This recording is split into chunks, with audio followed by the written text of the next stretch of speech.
School's out and summer has arrived. It's time for summer fun with lots of sun and outdoor activities. Fun, for sure, but safe too, whether in the pool, on your bicycle, boating, canoeing, kayaking, hiking, or facing off against extreme heat. Hello everybody, I'm Chuck Gibson, and this is Loveland Beacon Talks, Summer Safety Tips Edition, with our special guest, Miami Township Administrator and Public Safety Director. Let's get right to it with Steve Kelly. Just like that, I'll say welcome, Steve Kelly. And this time, as opposed to the last time, I can say Township Administrator with that nice slash on there that says Public Safety Director as well. So that is correct. Thank you, Chuck. Good to be with you again. Steve, listen, it's my pleasure to have you join us here again on Loveland Beacon Talks. And this time we're kind of getting into summer. Oh, yeah. And summer's getting into us as we record this on Tuesday with 95-degree temperatures outside. Every bit of summer. June 18th, every bit of summer right now. And yes, it is. We're a couple days away from it officially. Right. But the Public Safety Director hat is the one I want you to put on to start with today. Okay. And we're also going to talk a little bit about just some general Miami Township things as we go on. But starting right off, because we're getting into summer, a couple weeks later than I wanted to get together and do this, but because the kids are out of school, and so summer safety tips. Sure. What are some of the things people need to be thinking about as we, especially now, since we're getting into the heat of summer really quick, what are some of those top safety tips that come from the Township Administration and Public Safety Director? Well, those are important things to all of us, and I think some of the biggest things right now, one of which is pool safety.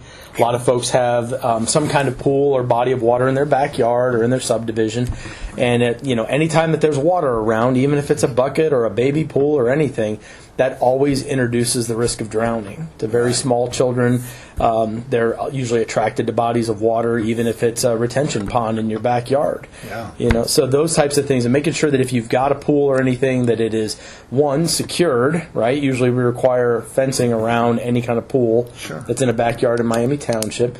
Our zoning department can provide more information on that, so have anyone that's interested in more information reach out to Miami Township, and we can give them information about the proper fencing and constrictions around installing a pool in the backyard. But if you've already got a pool, or even if you put up one of those, store-bought pools in the backyard, you just want to make sure that somebody's got eyes on that pool when the kids are out and about, or it's got its cover on it, it's secured when it's not in use.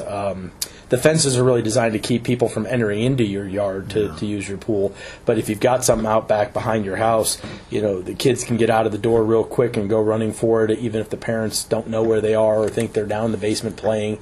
So just having eyes on a pool. We actually, in the fire department, have the ability to introduce people to pool alarms, which essentially is like a floating device or something that would be on the pool that, if it were to be disturbed in any way, would emit a really loud tone like an alarm would that would let somebody know that the water's been interrupted. You beat me to that next question, because it's like, try to have eyes on it. Yeah. And that's, as hard as somebody tries, as hard as adults try, sometimes, you just take your eyes off. So a pool, I forgot about those. I've heard of that. Yep. That's a great idea to have that pool alarm system. So if the water is disturbed, that you'll get your eyes on it and say, who's out there, what's going on. And, right. Well, we're all guilty of it. Even when we're having a cookout or something, you're standing around talking as a group and you're assuming the kids are having a good time in the pool. Well, somebody should be the designated pool watcher. Somebody should be keeping an eye on who's in the pool. Are they all accounted for at all times, even if they're playing and stuff? So it's always good to have at least one person kind of in that role. But pool safety is a big thing for us. A lot of other safety concerns right now while kids are out and about. They're out riding their bikes, their skateboards, their scooters, their electric things. Having a helmet and some elbow pads or some knee pads, scrapes and falls and busted teeth and things like that are all real. I myself have been the victim of a fall and a concussion, so they can rattle you pretty good for a few days. Did you have the helmet on? I did not. I did not have a helmet on, but I was actually walking across a sheet of ice. I was going to say, I thought we had a conversation about that once, and it's like, you know what? I'm a cyclist, been a cyclist for years, and raced and all that kind of stuff.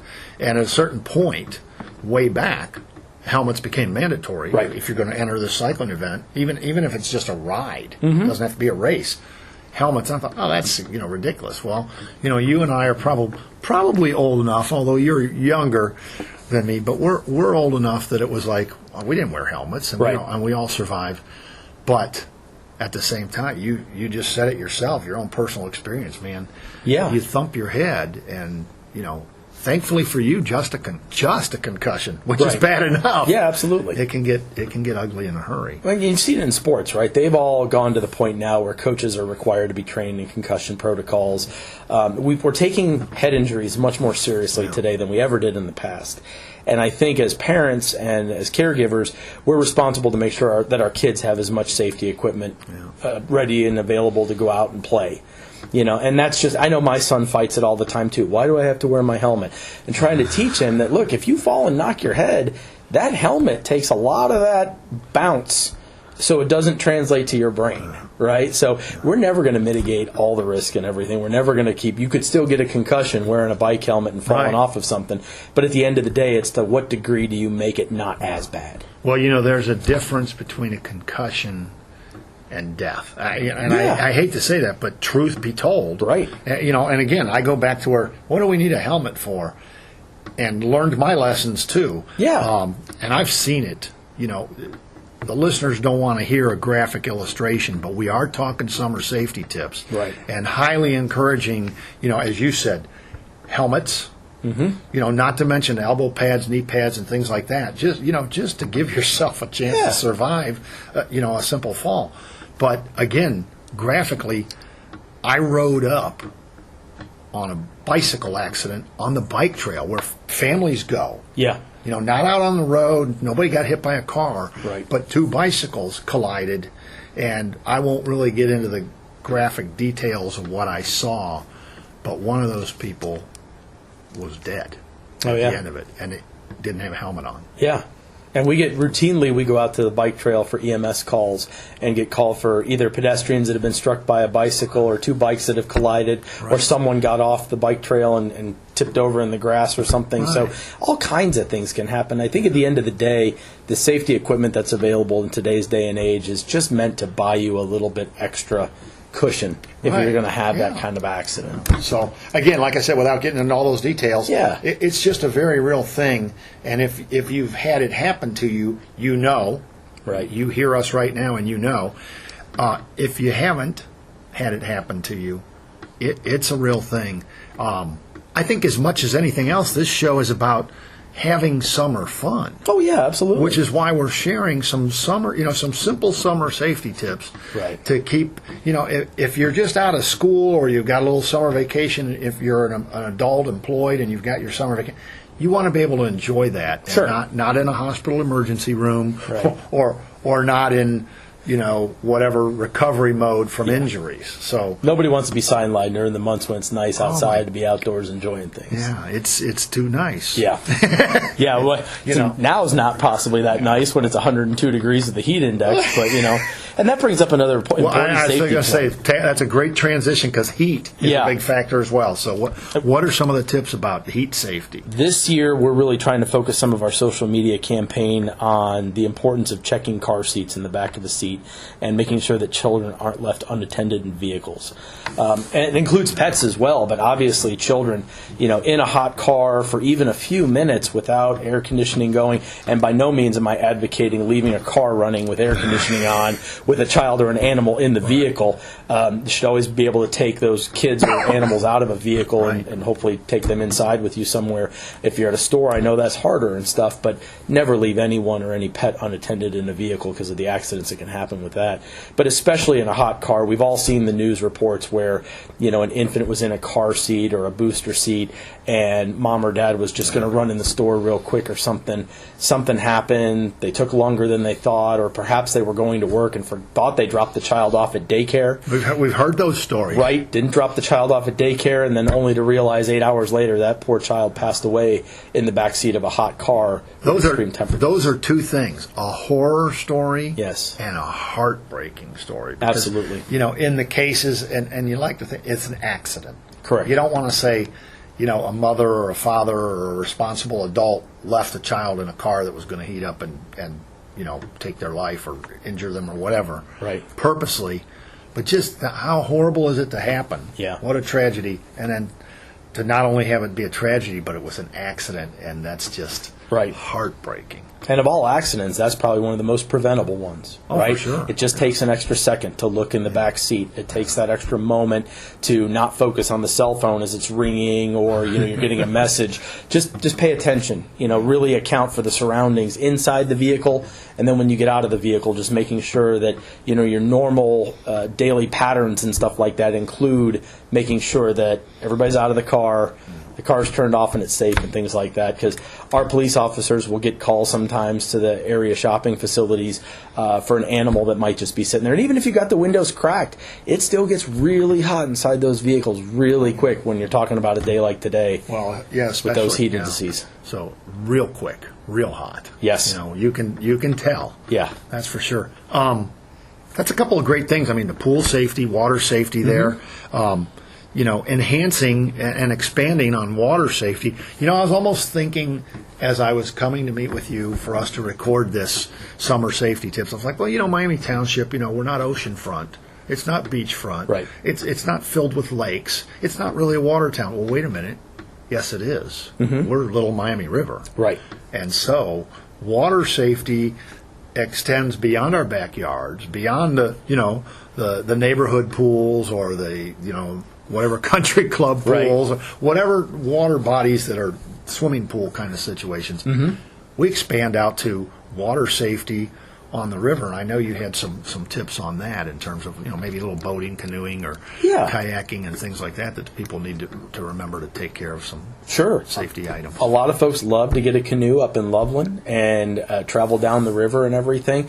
8 miles of that comes through Miami Township, and I can tell you we go to the river quite frequently for folks that have capsized a canoe or a kayak and are stranded on an island or something out there in the middle of the river. Seems kind of relatively laughable, especially if the river's really low. Yeah. Some people are very afraid to traverse water without being in a boat. So the importance of having a flotation device on and following the rules that are given to you by the canoe liveries, the Ohio Department of Natural Resources, all their recommendations are if you're going to be in a watercraft of any kind, whether it has a motor or not, you have to have a personal flotation device on, and that's for your safety and anyone else that's in that watercraft with you. Little known fact, besides any pools or anything that would be in somebody's backyard, there are 180 bodies of water within Miami Township that we've identified and logged for our water rescue program. It's a good thing I didn't say that thing about we don't really have water here. Well, we don't have huge bodies of water, but we've got a lot of retention ponds, and especially our newer subdivisions. Right now, when it's hot out and those things dry up a little bit, you might not conceptualize that, but we all know that these pop-up thunderstorms that come out of nowhere, those retention basins can fill up very quickly. And people don't even realize it. So kids, we actually had multiple years ago, some kids were playing down, I believe, off of Route 50, and it was near a storm drain and everything, and one became trapped against the storm drain, and the force of the water prevented that child from escaping from being pinned up against that drain, and they drowned. Yeah. So, even those times where we have those flash rains, flash flooding, and things like that, the water can rise very quickly in areas that people don't normally think about having standing water, and kids a lot of times are drawn to it. I'm going to go play in the rain. I'm going to go out and play in the giant puddle and stuff. Well, that puddle might have some current design to it, or might have a flow that carries that child away or traps them against something. So again, you never want to say you have to put on a personal flotation device to go play in the rain, but it's just it's being. I don't mean to laugh, right? But it is kind of funny. Think about that. Just being cautious, being aware, and kind of understanding what you're letting your kids and loved ones go do and play with and stuff. And just, again, that could just be a simple, I'm going to keep my eye on them when they go do that. Or I'm going to be the adult that goes out with them and just kind of manages things. Well, again, you made it very clear. There are all these bodies of water, a lot of those retention ponds, but, things that feed into the Little Miami River. Correct. Rise fast. Yes. During those, flash flood storms, and those water safety tips in terms of don't drive your car through water that's flowing over the road, those kinds of things.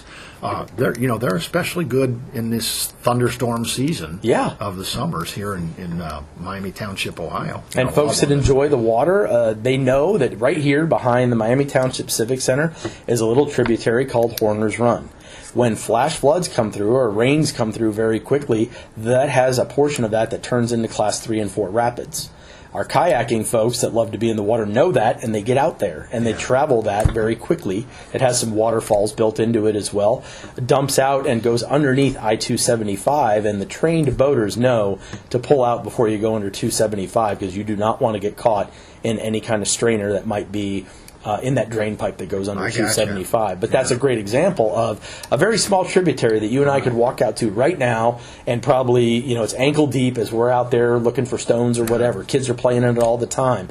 But if a flash storm pops up or something and a lot of water dumps in a short amount of time, we've got a full-blown, water entertainment district, if you will, that our kayakers know about and traverse. Well, I know there's a term, and it's escaping me right now, but, it's attractive. Absolutely. Yes. As you said, the kayakers know, and it's like, their eyes are lighting up. We got a great big storm. There's going to be a ton of water in a hurry, and let's go take advantage and ride those rapids. Right. And I get it. But even just the little, tributaries and, storm runs in neighborhoods, are all of a sudden it's full of water, and it's a neat thing for the kids. So all of those water safety tips you just talked about, and again, it's almost funny, short of sending your kid out the front door with a PFD in a rainstorm, but short of that, but being aware, and at the same time, it's almost like at the swimming pool in your backyard, you want to have eyes on them. There's water out there, kind of keep an eye on the kids around the neighborhood. Right. Just keeping tabs on folks and maintaining situational awareness goes a long way to preventing injuries and accidents. My home was across from one of those famous retention ponds, and, I was part of a couple rescues, helping out before anybody got there, but also witnessed Loveland Sims Fire Department come and make a couple rescues. People don't think that retention pond, which is so kind of neat, they might stand on the shore and even fish or something like that, or, if it freezes up in the winter, they might want to walk out on the ice. Usually it says no skating. Right. But, water safety. Yeah. Ice safety in the wintertime. But any body of water can be dangerous. Well, quick reviewing, Steve. I mean, I think you covered very well, the pool safety issues, and I think the biggest thing there is eyes on. Yeah, absolutely. And if it's possible, like you guys said, you encourage those, pool alarms, because you can't always keep your eyes on. Right. And then, of course, having the right, again, the PFD's poolside, if necessary, so that personal flotation device to help out. But all those things at the pool, all of those things, on the Little Miami River, if you're canoeing or kayaking or whatever, make sure you pay attention to those rules. They're for your safety. Right. If, listeners, it's for my safety, Steve's safety, everybody, and your safety as we talk about it. We also touched on the skateboards, scooters, and bicycles, and I think you did a great job. And just kind of reviewing for the people right now, you hit on how important, we'll just call them bicycle helmets, but those safety helmets and those elbow pads and knee pads, and maybe even ankle pads. Whether roller blades is another thing. People are getting out there. If you're getting out there on wheels on the streets or the, but I did want to ask you this in terms of. I guess the skate parks still exist somewhat, or what? We don't have ours anymore over at Miami Meadows. Right. But, a lot of folks that enjoy skating, whether it's a skateboard or roller skates or inline skates, any of that stuff, they'll find a lot of places to just go and use for that. So. Right.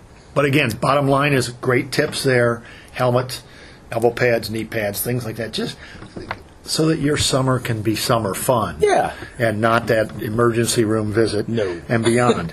And then one of the key ones, and I told you right before we sat down and began recording offline, I said, you know what? I didn't even think about that. The in-car heat safety. And the key tips, what is the tip? Search your car before you walk away from it. Yeah, Make sure you didn't leave an animal or a child in a seat. Yeah. Have your rearview mirror set up in a way that you could see whoever's in the back seat, that you can scan it real quick before you get out. Or a lot of times what we recommend to people is, leave your wallet, leave your purse, leave something of value that you need in the back seat next to that child, so that when you get out of the car, you got to go back there to go get it. Right. which is, I know it's a little cumbersome. It adds an additional layer, but it reminds you to go back and get that and then say, okay, let's get you unbuckled. You're coming in with mom or dad in the store. You know, it might take a few extra minutes. And I know in this day and age, a lot of folks are doing, you know, DoorDash deliveries or other kind of deliveries. And unfortunately, I see a lot of folks that pull up, and it's supposed to be a fast service. So I've seen people pull up with multiple children left in the car, and the car is running while they go into the restaurant or the store to pick up an order for somebody to go deliver it.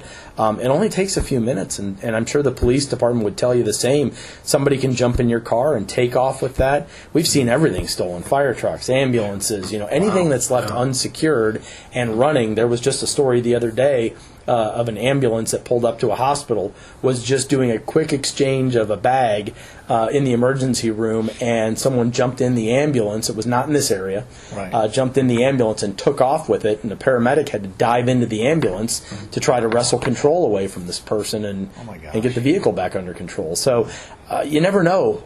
It could only take a few minutes for something to happen, and I would hate to think of somebody's child being involved in either a carjacking or anything that would compromise their safety.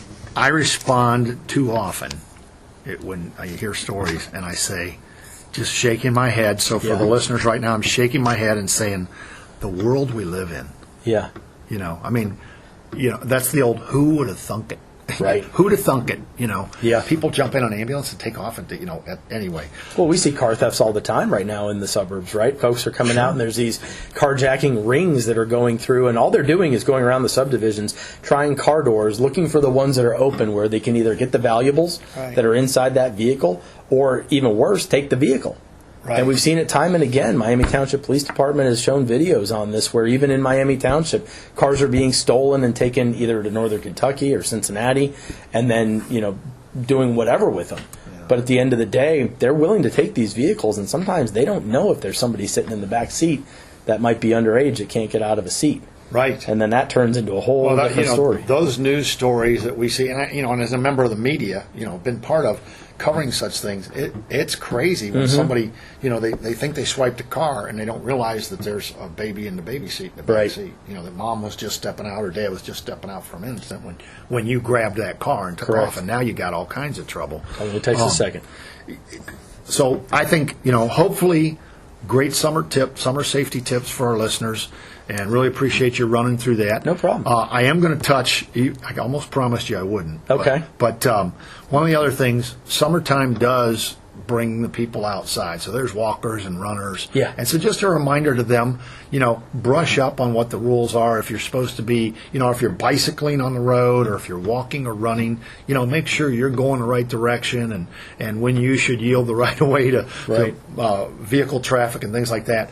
And I am going to, as you said, talk to the police chief. Yeah. And, Mike Mills. Right. And Mike can share more on that in a future episode here on Loveland Beacon Talks. But for the listeners right now, plan your summer to be safe. And plan your summer to be fun. And like anything else, just be aware of your surroundings, right? And some of these tips, so Miami Township on your website and Facebook pages, which is the best way, www.miami, and then it's TWP, right? TWP.gov. OH.gov. Oh, OH.gov. Yes. I always forget the OH. That's okay. But, so look it up. Miami, TWP, OH.gov. And all kinds of great information to help you have a safe and, more importantly, fun summer, too. Absolutely. And follow us on social media. We're on Facebook, Twitter, Instagram. Yeah. I think the only one we're not doing right now is TikTok. But at the end of the day, nobody wants to see me dance or anybody out there. So we're not doing dance videos, but we try to push a lot of our safety messaging out there and highlight a lot of the chances. Like this time of year, we love police and fire, EMS as they're out in the community. And we have time. If it's non-emergency, we're pulling up at lemonade stands. We'll take in a quick round of basketball with the kids if they're playing out in the streets and stuff. So look for us. We're out there. Wave us down. We love to be a part of community parades and everything. We want to be out in the community doing a lot of fun stuff rather than just responding to the hard stuff, right? Well, the police and fire, truly that community service. Yeah. And they are servants. And I know firsthand, especially the policemen and the firemen, they love to meet you out in absolutely. public. So, like Steve just said, wave them down, say hi, and what a much more fun exchange than when the red lights go on. Oh, yeah. And you have to talk to them about something you'd rather not talk about. For sure. Whatever that may be. And I'll make a quick plug for our police department. Since it is summer vacation season, they offer summer vacation residence checks. So if you know you're going away and you want us to come out and make sure that your house or your condo is safe while you're gone, you can call our police department or get online and submit a request, and we'll have officers that are on their normal detailed beats come out and stop by and check to make sure that your house is still buttoned up. No windows appear to be messed with, or doors or anything like that. So it's just another service that we provide the community to make sure that your house is safe while you're away from it. That's outstanding. And again, that's something I've had a personal experience with myself, where just contact the police. I'm going to be gone, this period of time. Yeah. And this is what it should look like. If you see something different, Right. Here's how to reach me or whatever. They're the experts on what to do. And they know. Great summer safety stuff, Steve. But also, there's some great things going on. For sure. Some great things coming up. And first and foremost, Aldi grand opening. This is Tuesday, the 18th of June. Right. So you're 9 days away. Right. So what do you want to say about Aldi's grand opening coming up the 27th? So we are so excited for the Aldi store to have its grand opening in Miami Township on Thursday, June 27th. At 8:45, they're going to do a ribbon cutting, and at 9 a.m., they're going to open the doors to the new facility. As I understand it, the first 100 people that are in line at that point, they have some giveaways. They have some gift cards and things that they're going to be giving out to those folks. But it's just a great time to celebrate the newest store opening in Miami Township. And if you're like me and you've been into Aldi, there's all kinds of stuff in there that you don't know that you need. Yeah. Right? Exactly. Right. Almost any store you go into, but yes. Yeah. For sure. And there's some great stuff in there as well. I mean, the one that we go to near my son's hockey practice, we walk in there and just look for some fun stuff every now and then as rewards for the kids. But then there's also good stuff for the adults as well. Good prices. Good now quality. I know where your son's hockey practice is. There you go. I know where that Aldi is. Where that Aldi is. For sure. But we're excited. And the newest development is the Loveland Drive, which is the road that Aldi sits on. Right. It's giving us an opportunity to provide a safe way for the folks that live in the subdivision behind there in El Gore Acres, which is Roan Road, Sorrel, Pinto Place.